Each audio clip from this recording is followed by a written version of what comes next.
حضرت سلیمان علیہ السلام نے اس کی منحوس صورت دیکھ کر اپنے رب کے سامنے سجدہ ریز ہوئے، پھر سجدے سے سر اٹھا کر اس ملعونہ سے مخاطب ہوئے اور پوچھا کہ بتا تیرا نام کیا؟ اس نے کہا کہ میرا اصل نام حما بنت حما ہے اور کنیت ام الصبیان ہے۔ میں زمین و آسمان کے درمیان رہتی ہوں، میں گھروں کو منہدم کرتی ہوں، بستیوں کو ویران کرتی ہوں، بچوں کو ہلاک کرتی ہوں، لوگوں کے دلوں میں وسوسے ڈالتی ہوں، حمل ساقط کرتی ہوں،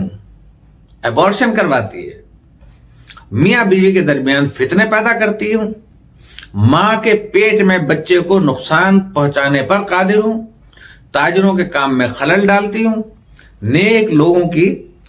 نیکی میں رخنیں پیدا کرتی ہوں، پھلوں کو خراب کر دیتی ہوں، خرمن اناج کو گھن لگا دیتی ہوں، پانی میں زہر ڈال دیتی ہوں، میں انسان کی ہڈیوں کا گودا کھا جاتی ہوں۔ اعوذ باللہ من الشیطان اللعین الرجیم، بسم اللہ الرحمن الرحیم، رب اشرح لی صدری ویسر لی امری واحلل عقدۃ من لسانی یفقہوا قولی۔ میرے تمام ویورز، مہربان سبسکرائبرز،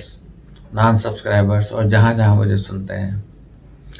اور جو نئے آنے والے ہیں ان کو خوش آمدید کے ساتھ آپ سب لوگوں کو میرے دل کے اتھا گہرائیوں کے ساتھ السلام علیکم ورحمۃ اللہ وبرکاتہ۔ امید ہے کہ آپ لوگ سب خیریت سے ہوں گے۔ میری دعا ہے کہ اللہ پاک آپ کی زندگیوں میں آسانیاں فراہم فرمائے اور آپ کی تمام شرعی حاجات کو پورا فرمائے، آمین ثم آمین۔ کہ کچھ جنات کے متعلق بات کرنا تھی، یہ بہت لمبے موضوع ہیں، انشاءاللہ اس پہ ہم چلیں گے آئندہ، لیکن کیونکہ مجھے فرمائش ہوئی تھی کہ میں آپ کو ان کو جو ہے کچھ بتاؤں، تو میں بتاتا ہوں، تو انشاءاللہ آپ لوگوں کو بھی پسند آئے گا، اور پھر آپ اپنے کمنٹس میں مجھے ضرور بتائیے گا کہ اس پروگرام کو جنات کے بارے میں یا غیر مرئی طاقت ایسی چیز ہوتی ہے کہ جس کے بارے میں جاننے کی ہر ایک کی جو ہے نا وہ طلب ہوتی ہے اور ہر ایک کی خواہش ہوتی ہے کہ ہمیں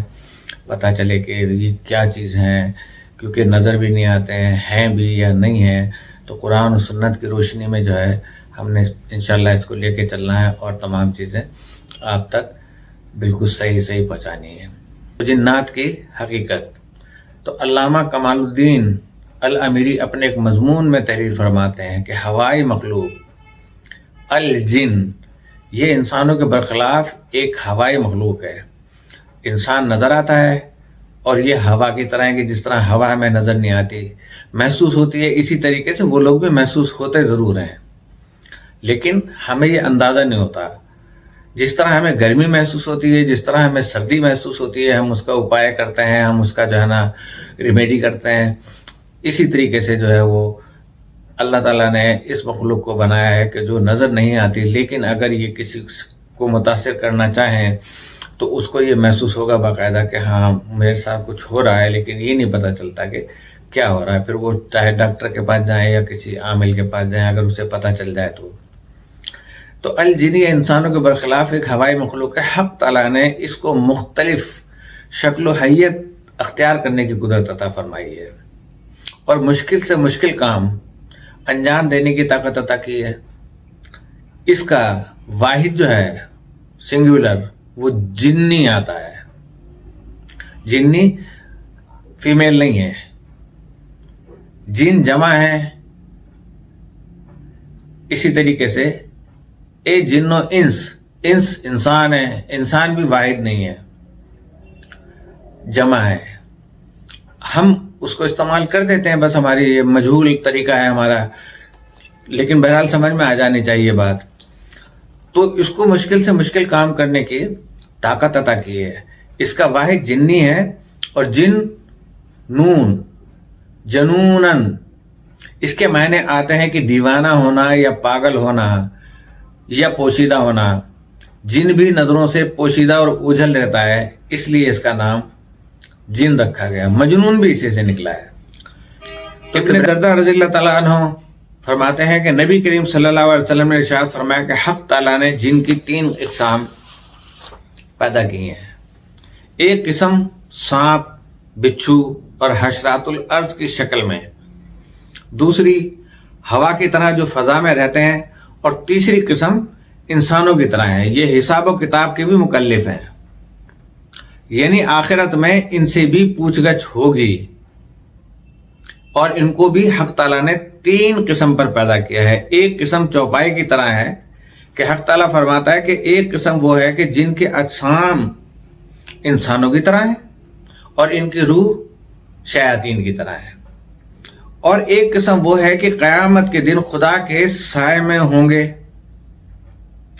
علماء کا اس بات پر اتفاق ہے کہ نبی کرم صلی اللہ علیہ وسلم جس طرح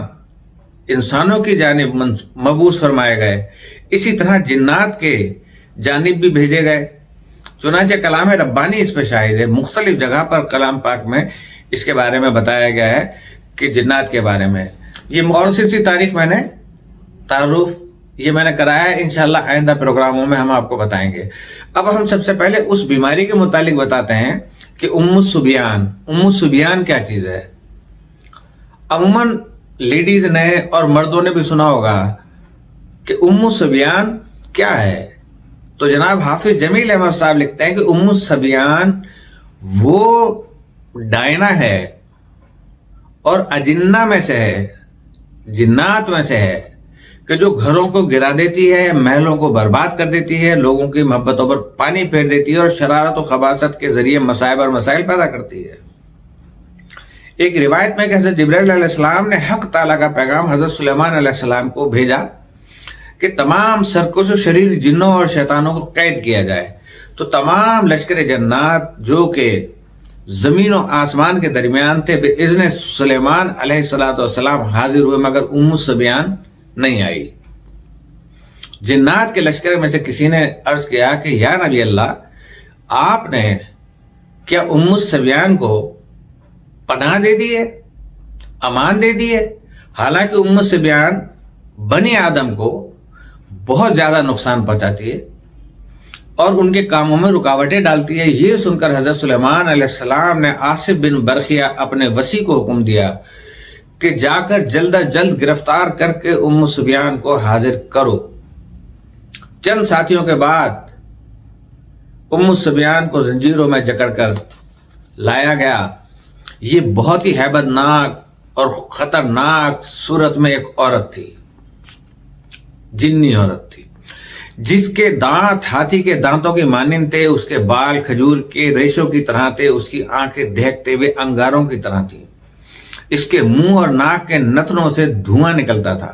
اور اس کی آواز گرجدار بادلوں جیسی تھی، اس کے ناخن زہریلے کانٹوں کی طرح تھے۔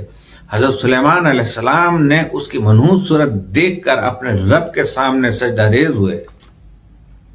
پھر سجدے سے سر اٹھا کر اس ملعونہ سے مخاطب ہوئے اور پوچھا کہ بتا تیرا نام کیا؟ اس نے کہا کہ میرا اصل نام حما بنت حما ہے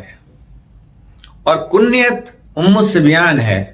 میں زمین و آسمان کے درمیان رہتی ہوں، میں گھروں کو منہدم کرتی ہوں، بستیوں کو ویران کرتی ہوں، بچوں کو ہلاک کرتی ہوں، لوگوں کے دلوں میں وسوسے ڈالتی ہوں، حمل ساقط کرتی ہوں، ایبورشن کرواتی ہے، میاں بیوی کے درمیان فتنے پیدا کرتی ہوں، ماں کے پیٹ میں بچے کو نقصان پہنچانے پر قادر ہوں، تاجروں کے کام میں خلل ڈالتی ہوں، نیک لوگوں کی نیکی میں رخنیں پیدا کرتی ہوں، پھلوں کو خراب کر دیتی ہوں، خرمن اناج کو گھن لگا دیتی ہوں، پانی میں زہر ڈال دیتی ہوں، میں انسان کی ہڈیوں کا گودا کھا جاتی ہوں۔ حضرت سلیمان علیہ السلام نے اس ملعونہ کی زبان سے یہ سن کر فرمایا کہ کیا ان باتوں کے باوجود تیرے ساتھ رعایت کی جا سکتی ہے؟ ہرگز نہیں، میں تجھے قید و بند کی سزا دوں گا تاکہ بنی نوع انسان اور بنی نوع جہاں بھی ہے تیری شرارتوں سے محفوظ رہیں۔ یہ سن کر ملعونہ ام الصبیان نے کہا بے شک آپ مجھے ہر قسم کی سزا دینے پہ قادر ہیں، لیکن یہ بھی بات یاد رکھیے گا کہ مجھے عمر دراز عطا کی گئی اور اللہ تعالیٰ نے خود مجھے کچھ لوگوں پر عذاب مسلط کرنے کے لیے پیدا کیا ہے۔ میں کچھ بھی صحیح مگر خداوند عالم کی طاقت کے سامنے میری طاقت ہیچ ہے اور میں اس کی مرضی کے بغیر کچھ بھی نہیں کر سکتی۔ حضرت سلیمان علیہ السلام نے فرمایا کہ بتا وہ کون لوگ ہیں جن پر تجھ کو مسلط کیا جاتا ہے؟ ام الصبیان نے کہا یا نبی اللہ، جو لوگ علم کلام سے محروم ہیں، اللہ کی یاد سے غافل ہیں، اور جن لوگوں کے پاس اس میں ذات و صفات کا علم نہیں، اور جن کے پاس خاتم سلیمانی بھی نہیں، انگوٹھی کا نام ہے یہ مل جاتی ہے، آپ رابطہ کیجئے گا تو انشاءاللہ آپ کو یہ پرووائڈ کر دی جائے گی۔ تو خاتم سلیمانی بھی نہیں ہے، میں ان لوگوں پر اپنا اثر جو ہے نا جماتی ہوں، اور تسلط جو ہے نا اپنا جماتی ہوں۔ صاحب علم دین پر میرا بس نہیں چلتا، حالانکہ میں عورتوں، بچوں اور مردوں کے جسموں میں اس طرح دوڑتی پھرتی ہوں جس طرح رگوں میں خون دوڑتا ہے۔ میں ہزار رنگ بدل لیتی ہوں، گدھے کی طرح رینگتی ہوں، اونٹ کی طرح کراتی ہوں، بھیڑیے کی طرح چیختی ہوں، درندوں کی طرح چنگاڑتی ہوں، کتے کی طرح بھونکتی ہوں، بلی کی طرح روتی ہوں، سانپ کی طرح سیٹی مارتی ہوں جیسے پھنکار آتی ہے سیٹ کی، اور چیتے کی طرح غراتی ہوں۔ لوگ مجھے مسان خام اور مسان پختہ کی بیماری کا نام بھی دیتے ہیں، اور میرے 1 2 نہیں 12 نام ہیں، لیکن مشہور ام الصبیان کے نام سے زیادہ ہوں۔ حضرت سلیمان علیہ السلام نے فرمایا، تو کیا ان باتوں کے باوجود تیرے ساتھ رعایت کی جا سکتی ہے؟ ہرگز نہیں، میں بنی آدم پر رحم و کرم کے لیے تجھے سخت سے سخت سزا دوں گا، اور ایسی عبرتناک سزا دوں گا کہ جنات اور شیاطین بھی لرز کر رہ جائیں گے، اور انسانوں کو ستانے اور ضرر پہنچانے سے باز آ جائیں گے۔ یہ سن کر ام الصبیان ملعونہ نے کہا کہ آپ مجھے معاف کر دیں، مجھے آزاد کر دیں، میرے پاس ایک خاتم انگوٹھی ہے، وہی انگوٹھی جس پر اللہ تعالیٰ کا نام تحریر ہے۔ میں آپ سے عہد و میثاق کرتی ہوں، وعدہ کرتی ہوں کہ جس کے پاس ایسی چیز ہوگی جس پر اللہ تعالیٰ کا نام ہوگا، اور جس کے دل میں اللہ تعالیٰ کا کلام ہوگا، اور جس کی زبان پر اللہ کا ذکر ہوگا، میں اس کے پاس ہرگز نہیں جاؤں گی۔ عہد ربانی تحریر میں اگر یہ کسی کے پاس ہوں گے تو میں اس کو نہیں ستاؤں گی، اور اگر ستانا بھی چاہوں گی تو نہیں ستا سکوں گی۔ اس کے بعد ام الصبیان نے حضرت سلیمان علیہ السلام کو ان عہدوں سے آگاہ کیا کہ جن میں اللہ تعالیٰ کی کبریائی، پاکی اور بے نیازی کا ذکر تھا۔ حضرت سلیمان علیہ السلام نے اس شرط کے ساتھ کہ وہ اچھے لوگوں پر کبھی اپنا تسلط نہیں جمائے گی، آزاد کر دیا۔ واضح رہے کہ ام الصبیان آج بھی زندہ ہے، اور آج بھی لوگوں کو ستاتی ہے، اور انہیں برباد کرنے کی کوشش کرتی ہے، اور ان کے جسموں میں سرائیت کر کے ہڈیوں کا گودا چباتی ہے، بالخصوص بچوں کی وہ خاص طور پر دشمن ہے۔ آپ کے علم میں مزید میں لے کر آؤں، بہت سارے لوگ جانتے ہیں، مسلمانوں میں 90% لوگ جانتے ہیں کہ ام الصبیان کے ایک تعویذ ہوتا ہے،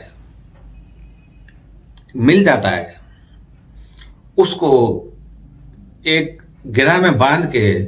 اور جو پریگننٹ خواتین ہوتی ہیں وہ اپنے پیٹ کے ساتھ باندھ لیتی ہیں جب بچہ پیدا ہونے والا ہوتا ہے، 15 دن پہلے یا 1 مہینہ پہلے یا 2 مہینے پہلے، تاکہ وہ ام الصبیان کی آفتوں سے اور اس کی اذیتوں سے محفوظ رہ سکے، ورنہ وہ اندر تک جا کے بچے کو نقصان پہنچانے پہ قادر ہوتی ہے۔ جب بچے کی ولادت ہو جاتی ہے تو وہی ام الصبیان کا تعویذ ماں اتار کے پھر اس کے گلے میں پہنا دیتی ہے، تاکہ وہ اس کو کوئی ضرر نہ پہنچا سکے، اور یہ تعویذ جو ہے وہ انشاءاللہ تعالی ہر جگہ پہ مل جاتا ہے، نہیں ملے تو آپ رابطہ کر کے مجھ سے منگوا سکتے کریں۔ تو جناب علی، میں نے آپ کی فرمائش پوری کر دی میرے محترم دوست اور میرے ویورز۔ اسی کے ساتھ میں اجازت چاہتا ہوں اور دعا کرتا ہوں کہ اللہ پاک آپ سب کی جان و مال و عزت و آبرو کی